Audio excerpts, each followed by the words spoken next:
की बात है कि आज हमारी अनुभवी स्वास्थ्य मित्र संगठन की मासिक मीटिंग में टोहाना की आन बान व शान डॉक्टर सुभाष गुप्ता जी एमएस, दोस्तों डॉक्टर केश मीना जी एमडी और हमारी छोटी बहन मंजू गुप्ता जी दोस्तों पधारे हैं। हम दिल की गहराइयों से जिला कार्यकारिणी, ब्लॉक कार्यकारिणी व सारी संगठन की तरफ से जी आया हूँ, वेलकम सर।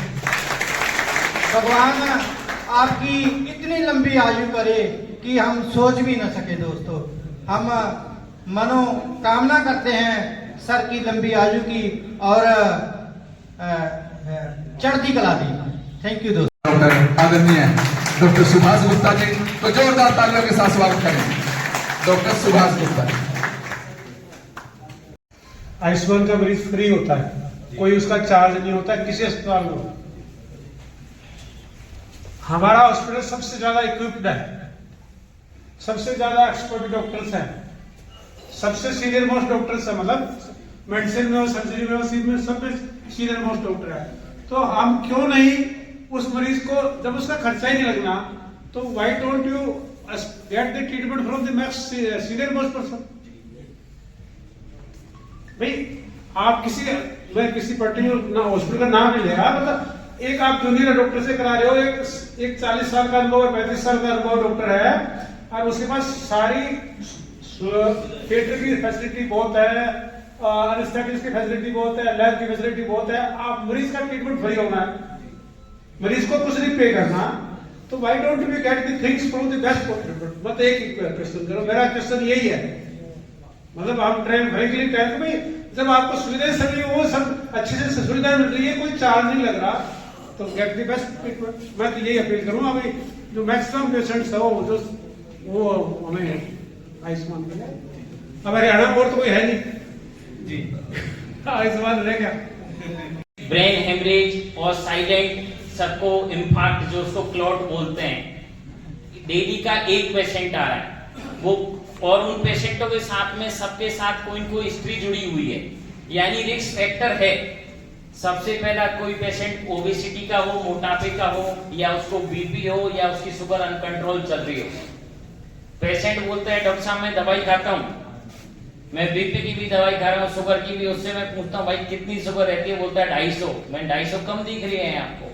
यदि आप में से देखो, हम यदि स्वस्थ रहेंगे तो तभी हमारा परिवार स्वस्थ रहेगा, हम अच्छे से काम कर पाएंगे।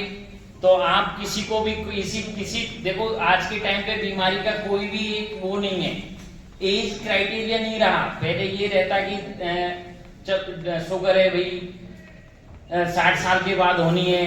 एक शुगर ऐसी होती है जो बच्चों में भी होती है, अब बीच की शुगर और आ गई है जिसको आप नहीं समझ पाओगे, अडल्ट डायबिटीज, लाडर डायबिटीज बोलते हैं, जो कि यंग एज में बहुत कॉमन मिल रही है, 25 से 35 के बीच में।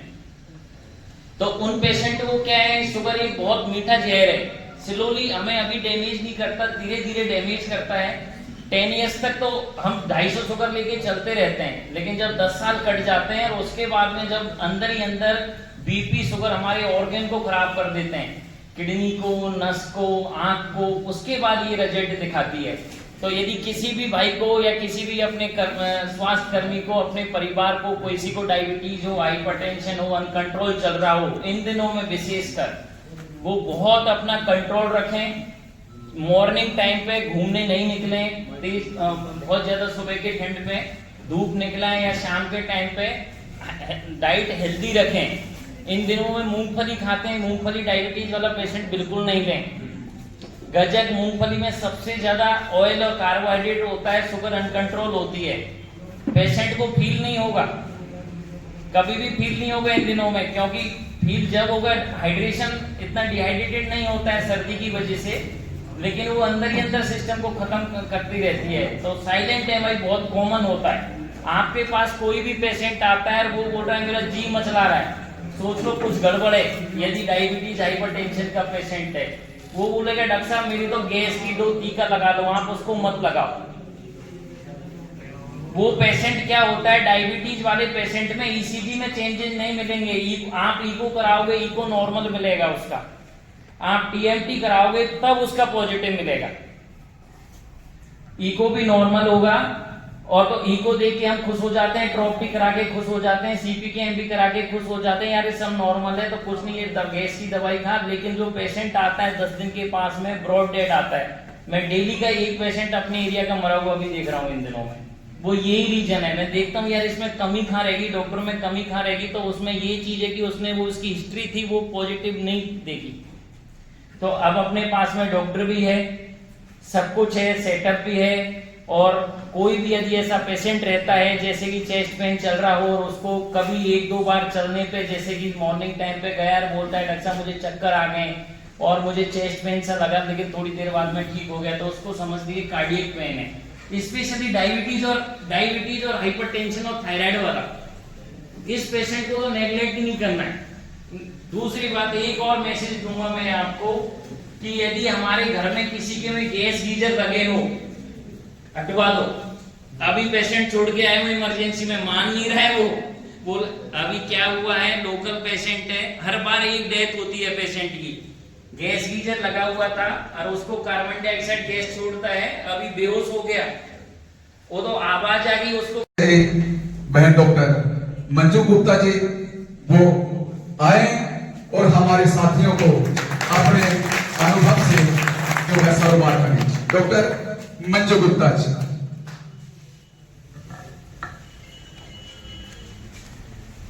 आप सभी को नमस्कार। मैं आरएमसी में मेडिकल सुपरिटेंडेंट और बाल रोग विशेषज्ञ के रूप में काम कर रही हूँ, जैसा आपको पता ही है। तो आपको हम पिछले काफी सालों से अच्छी सर्विसेज दे रहे हैं और उसी में हम आगे बढ़ाते रहते हैं। जैसे हमने अभी कार्डियोलॉजी का नया डिपार्टमेंट शुरू किया है, हो सके मरीज को एक सही जेन्युइन केयर देने के लिए आप आरएमसी हॉस्पिटल में लेकर के आए। जहां तक पैनल्स की बात है, हरियाणा गवर्नमेंट का जो एम्पैनलमेंट बच्चों के क्षेत्र में सिर्फ आरएमसी में है, बच्चों के किसी और हॉस्पिटल में हरियाणा गवर्नमेंट का एम्पैनलमेंट नहीं है। हालांकि अडल्ट्स में हरियाणा गवर्नमेंट का एम्पैनलमेंट टोहाना में 1-2 और हॉस्पिटल्स में भी है, लेकिन अगर कोई भी कर्मचारी हरियाणा गवर्नमेंट का है और जिसके बच्चे को इलाज की जरूरत है, तो वो सुविधा सिर्फ आरएमसी में ही है, वहीं पे ही उसके बिल पास हो सकते हैं, बाकी किसी हॉस्पिटल में इलाज से नहीं हो सकते।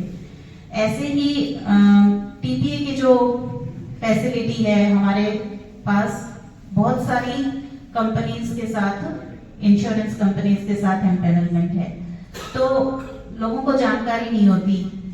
आप उनको टीपीए के थ्रू जाने के लिए भी ज्यादा सलाह दे सकते हैं, क्योंकि सबसे पहले वो आपके पास आते हैं।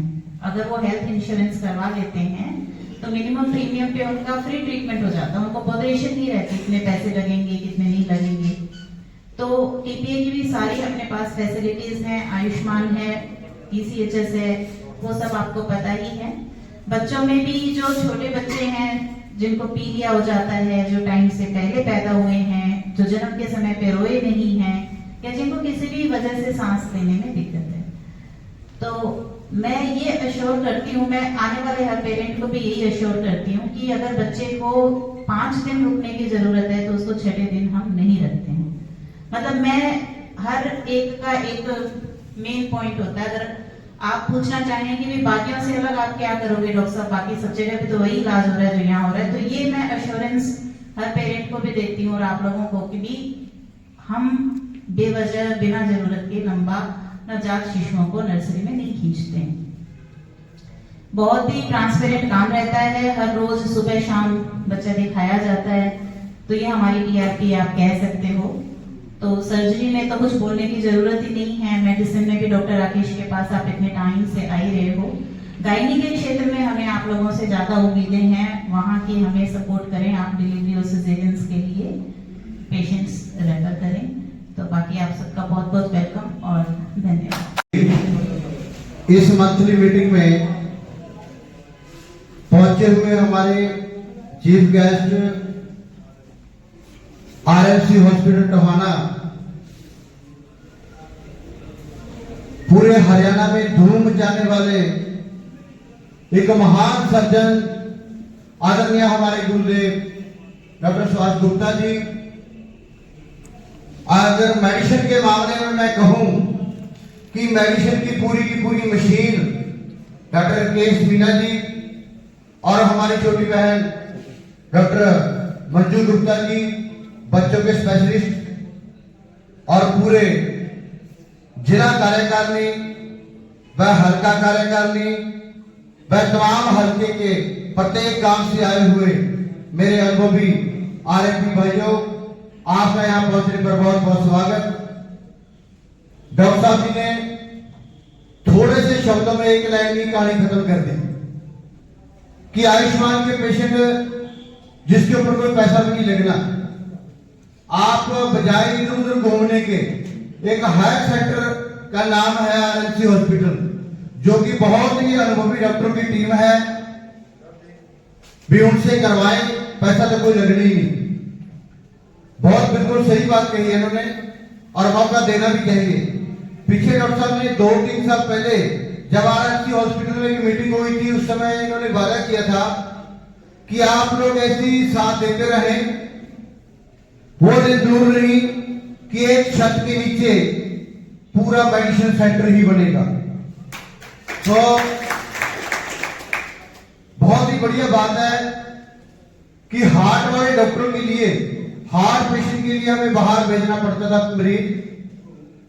डॉक्टर साहब की मेहनत, आप लोगों का प्यार और इलाके की डिमांड के ऊपर डॉक्टर साहब जी ने हार्ट का स्पेशलिस्ट, सुपर स्पेशलिस्ट डॉक्टर भी आरएमसी हॉस्पिटल में उपलब्ध है जी, जो कि वो मशीन भी आयुष्मान पे है। सर्दियों का मौसम है, डॉक्टर केस जी ने बताया कि हर रोज डेली एक पेशेंट डेथ की कगार पे है और बहुत सारे लोगों को हार्ट अटैक या अदरंग लगवा जैसे बोलते हैं, मैं कहता हूं कि ये पेशेंट निकल रहे हैं, कि हमें मौका देना चाहिए। हमारे शहर के बहुत ही महान एमडी हैं, इनको भी मौका देना चाहिए।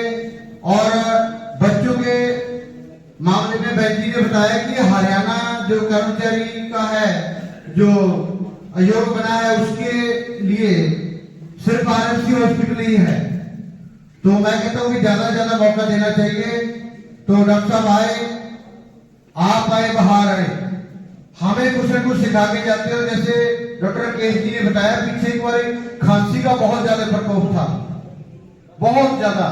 हमारे आरएमपी एंटीबायोटिक कभी कुछ लगाते थे, हम भी साथ में हैं, मैं भी लगाता था। तो डॉक्टर साहब ने एक ही टॉपिक में कहानी खत्म कर दी कि खांसी को 2 महीने लेकर ही जाएगी, जो मर्जी कर लो। तो इन्होंने बताया, हमारा हौसला बढ़ाया, तो सभी पेशेंट ठीक होने लगे। तो हमें कुछ न कुछ सिखा के जाते हैं। जब आज इन्होंने सिखाया, बहुत ही डीपली बात इन्होंने बताई। जैसे वो डॉक्टर साहब के बारे में बताया कि उन्होंने भी ट्रीटमेंट किया, वो ठीक किया अपने तरीके से, लेकिन बीमारी कुछ और थी। धन्यवाद।